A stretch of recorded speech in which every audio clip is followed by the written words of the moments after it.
हो बलमुआ राती कटले रह गलिया, गलिया पर बाटे अभी दांत के निशानिया। ए हो बलमुआ राती कटले रह गलिया, गलिया पर बाटे अभी दांत के निशानिया। तो कैसे घर में से अंगना में जाई रउए बताई राजा जी। तो कैसे घर में से अंगना में जाई रउए बताई राजा जी।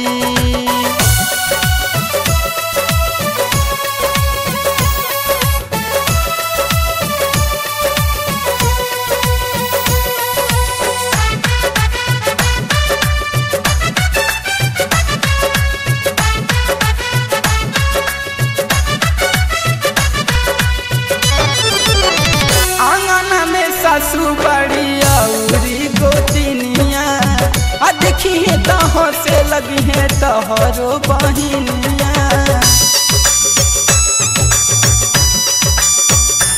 आंगना में सासू बड़ी औरी गोतिनिया देखिए तह से लगी है तोहरो बहिनिया।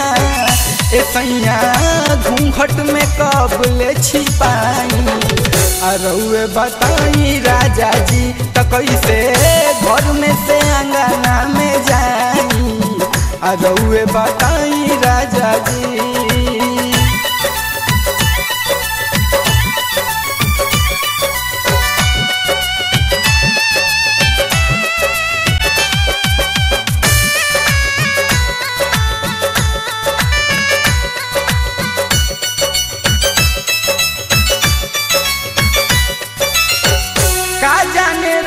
तहरा कहिया बुझाई रहेला बेचैन जैसे अब न भेटाई।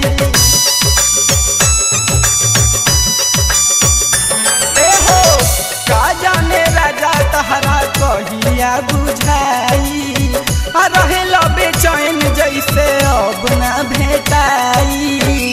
तदगिया मिटे न कैसे मिटाई रउए बताई पिया जी।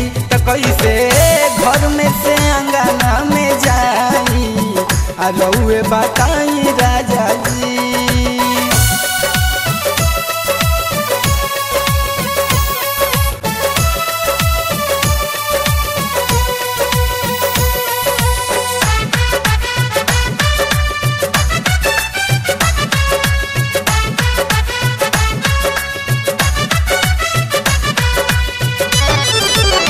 कटले बाड़ गलिया जहाँ भइल बड़ुए लाल हो, अनिक नहीं लगे पिया ऐसन हमारा चाल हो।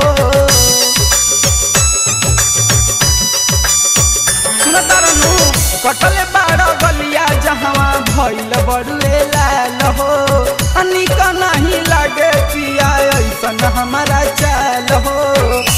बतिया शंकर नागेंद्र से कहाई रउए बताई राजा जी। तो कैसे घर में से अंगना में जाई रउए बताई राजा जी। ए हो बलमुआ राते कटले रह गलिया, गलिया पर बाटे अभी दांत के निशानिया। ए हो बलमुआ राते कटले रह गलिया, गलिया पर बाटे अभी दांत के निशानिया।